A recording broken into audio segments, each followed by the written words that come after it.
So, what, if anything, can we learn about Romans 1 from Zach Lambert's new book, Better Ways to Read the Bible? Hi, my name is Dr. Jordan Koss, and this is the Millennial Harbinger channel. And here we go. Hi, we are back with another video, just kind of looking at a recent publication of a book dealing with, among other things, what we're kind of honing in on here in this channel, which is how do theologians and Christians handle Romans 1 in light of the kind of homosexuality debate and subject matter today in the American church? And why don't I start off saying this? I really like Lambert's book. He says a lot of good things. He only has one chapter really on the subject that I'm concerned about. I'm going to talk about here in this video. But the other stuff that he kind of goes into, I'm like, in many ways in full agreement with what he has to say, and what the church needs to hear. And so where we're going to start off with is just kind of giving you a highlight of that chapter where he actually does discuss Romans 1 and kind of make some observations from there. So that chapter is chapter 10, which is called the fruitfulness lens. He kind of gives multiple lenses about, hey, let's read scripture this way through this lens rather than through these other lenses. And in this chapter, he discusses the fruitfulness lens, which I'm sure you probably heard the fruitfulness argument before when it comes to what to believe about homosexuality in the Bible. Like, does this particular way of belief or this particular belief produce fruit in yourself and inside within others as well? And if it doesn't, then it's not good. You should get rid of it. And so that's what it sounds like from reading it and just thinking about it, where he's getting this title for this lens from, because he goes on to discuss the subject matter at hand in Romans 1, etc. So here, he says the main objection to full inclusion of sexual and gender minorities in the church is made using a handful of verses that seem to prohibit homosexual behavior. All right, getting right to it. And he says, non-affirming people interpret the 3 New Testament verses at face value. It's kind of somewhat derogatory, right? Like, I get it. The affirming side thinks they've got it right, and they look at what they refer to as the non-affirming side or the fundamentalist side, etc., as not reading the Bible well or reading the Bible poorly. Kind of a bless your heart kind of perception and treatment in some ways. But he also says same-sex relationships are not inherently sinful. He just goes out and says it. Like, this is where he's at. He got there via, through life experience and from his argument studying scripture. He wasn't raised that way, but he got that. He got there, like many other people today have kind of deconstructed and reconstructed into an affirming theology. And he says as well, this final quote on this slide, I believe affirming theology because of Jesus and scripture, not in spite of them. And so, yeah, that is what everybody says who is affirming. The argument they want to make is like, hey, look, Jesus, scripture, tradition, etc., like all the things led me to this position where I'm at now. And so how can we respond to that? Let's see what else he says here first before we respond to that. Okay.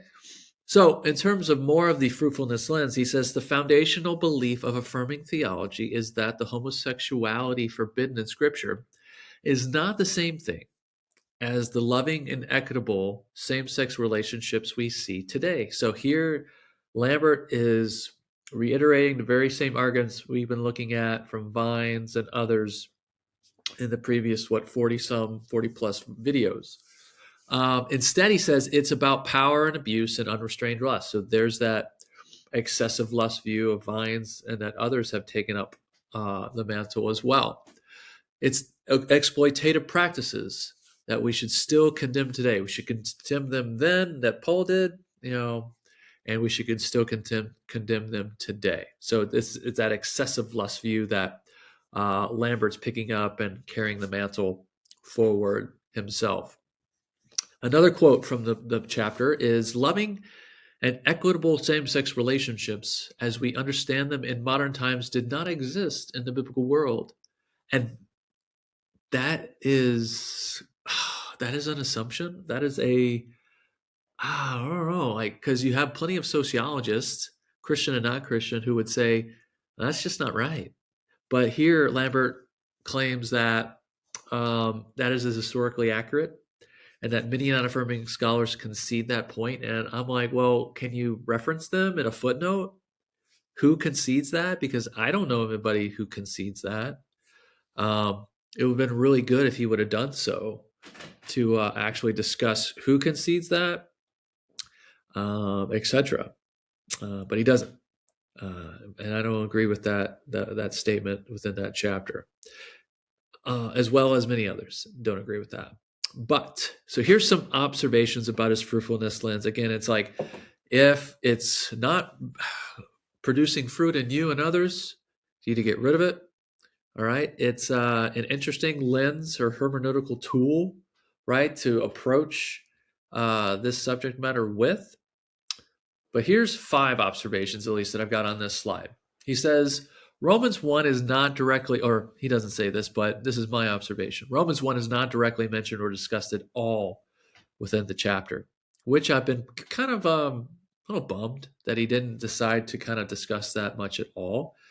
Number 2, it is rather indirectly dealt with by the arguments the author did mention. So if he talks about excessive lust, then he is referencing that argument that others use for Romans 1. It's just that he didn't go to Romans 1. He went to like other passages. All right. He decided to kind of refute other ways of thinking of non-affirming arguments, and he didn't go straight to Romans 1 at all. Number 3, particularly, he uses the unrestrained lust reading to dismiss Romans 1 like Vine and others. And on page 180, 181, already mentioned that. Got ahead of myself. Number 4, and yet he also mentions the God changed his mind argument via Gentile inclusion. If God can change his mind about including Gentiles, then God can change his mind about this as well, and has. So Hayes and others kind of pick up and carry that mantle today and that argument today. And so he's using a multiplicity of arguments to make his point here in this chapter. And number 5, Lambert only spends less than 5 pages discussing the 6 clobber verses. And in that discussion, again, he doesn't really discuss Romans 1 directly at all. It's kind of indirect, hitting at it. All right. So a few other things. Number 1, fruitfulness is an argument based upon experience, in my mind. But Lambert seems to try to make his case appealing to all 4 categories of the Wesleyan quadrilateral, which is scripture, tradition, reason, and experience. All right. So it can be claimed that affirming theologians and Christians are only appealing to reason and experience to make their claims, but here it seems he's trying to hit all 4. But number 2, Lambert footnotes 9 sources for further study to serve as legitimation for his reading and lens argument. Brownson, the Franza, Gushy, which we've made a video of, Hartke, Keene. I think we included Keene in the paper, but haven't made a particular video about Keene's writing, which is it's in the plan to do so. Kim Cart, Martin is the Clobber versus book author. Vines, we've looked at him, Got It a Gay Christian, and the Reformation Project, which is Vines's nonprofit organization, try to help churches kind of get towards an affirming theology. So we've looked at a few of these in previous videos, not all of them, but Lambert does not make a full case for the affirming view, or he makes a case. He just is like, hey, look, I'm not going to try to talk about everything, go to these 9 sources to try to cover all the bases to lead you toward an affirming theology. Okay, and so number 3, he doesn't include any non-affirming works in footnotes for further reading, including what I mentioned in terms of like, hey, these are the non-affirming theologians who actually agree that it's not historically accurate, or it's historically accurate that these kind of modern same-sex relationships didn't exist back then, so Paul couldn't speak against them since they didn't exist.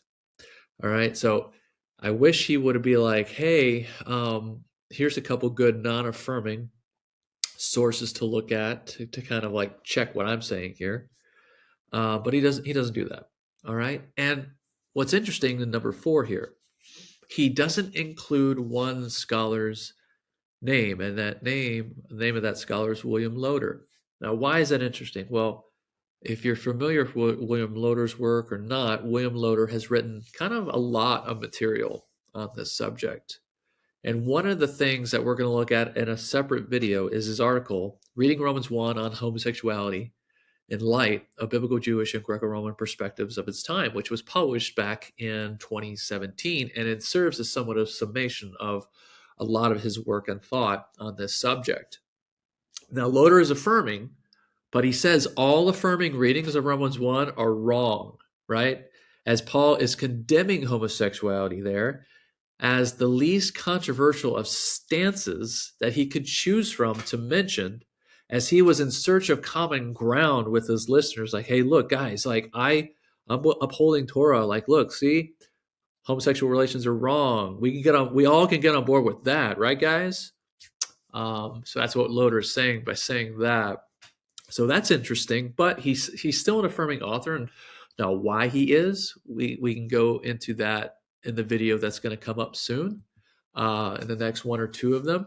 But here's one thing that he says from that article and from other things he has on his website, where he gives a lot of free material if you go to his website on Google.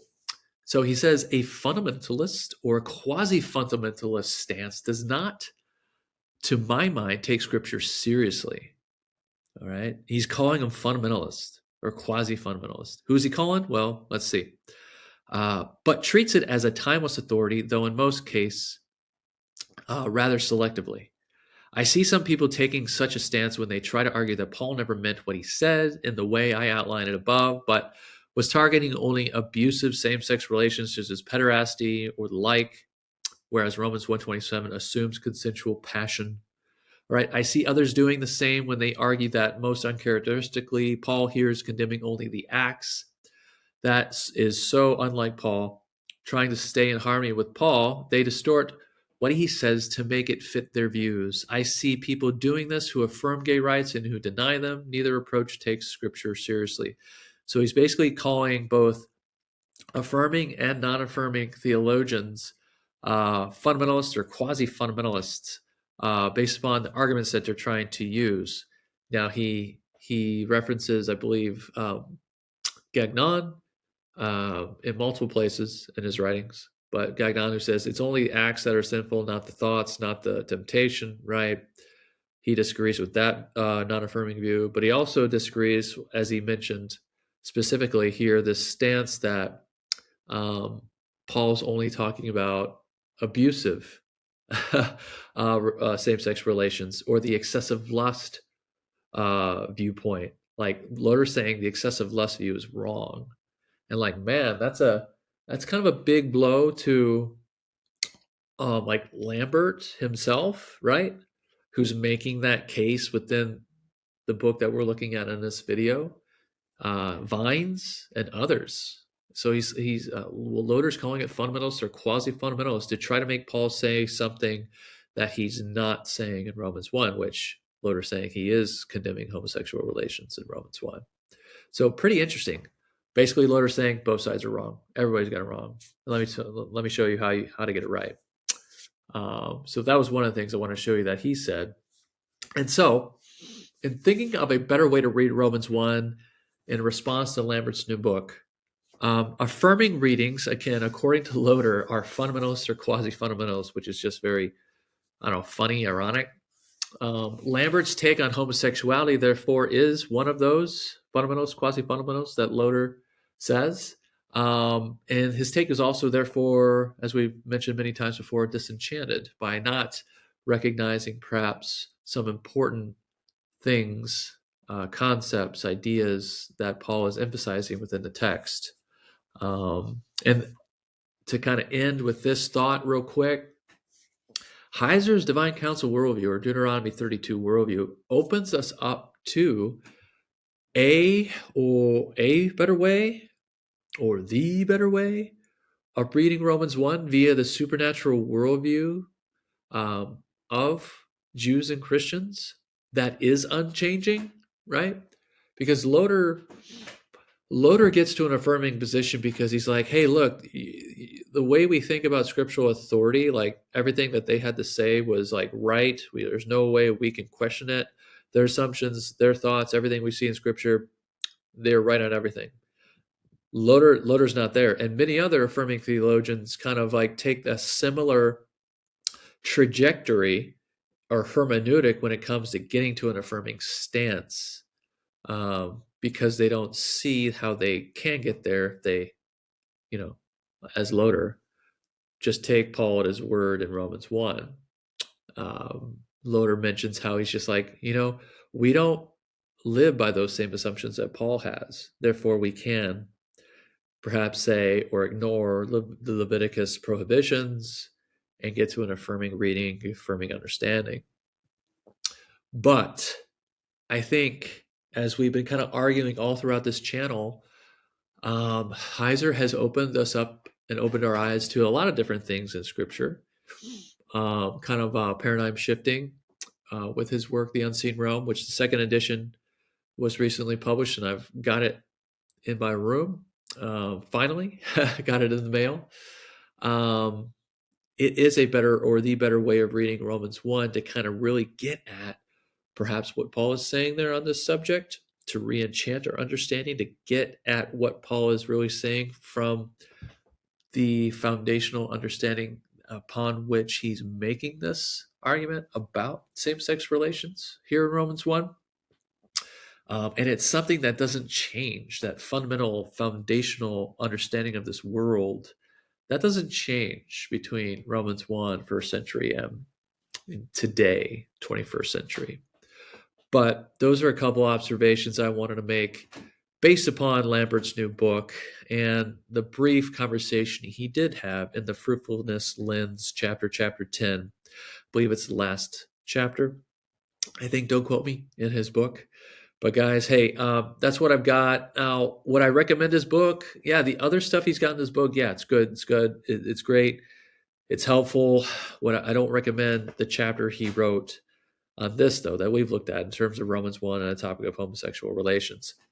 But I do believe his book can be helpful in other ways, in other matters, and other topics as well. So, hey, Zach, thank you for writing your book.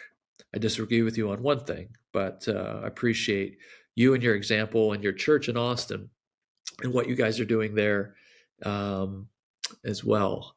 So we can disagree and get along, right? We need to be examples of, what was that one author who talks about gender dysphoria, etc. He's got a term like civil disagreement or something like that.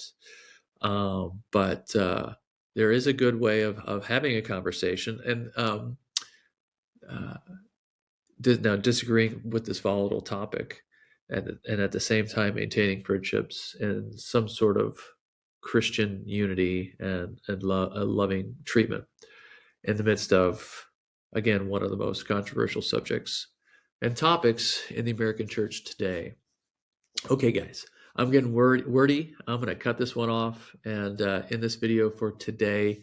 Go check out his book. I found it in Barnes & Noble in San Jose. And so maybe your local Barnes & Noble bookstore might have a copy as well. Enjoy reading it and just know, these are my thoughts on how to kind of help you wade through chapter 10. All right. We'll be back with another video pretty soon. In the meantime, guys, Happy New Year. This is the week between Christmas and New Year's. We'll get this probably posted to YouTube within the next day or two before New Year's Eve. But guys, have a great and happy 2026. We'll see you next time. Bye-bye. And I stand by my performance. He shall.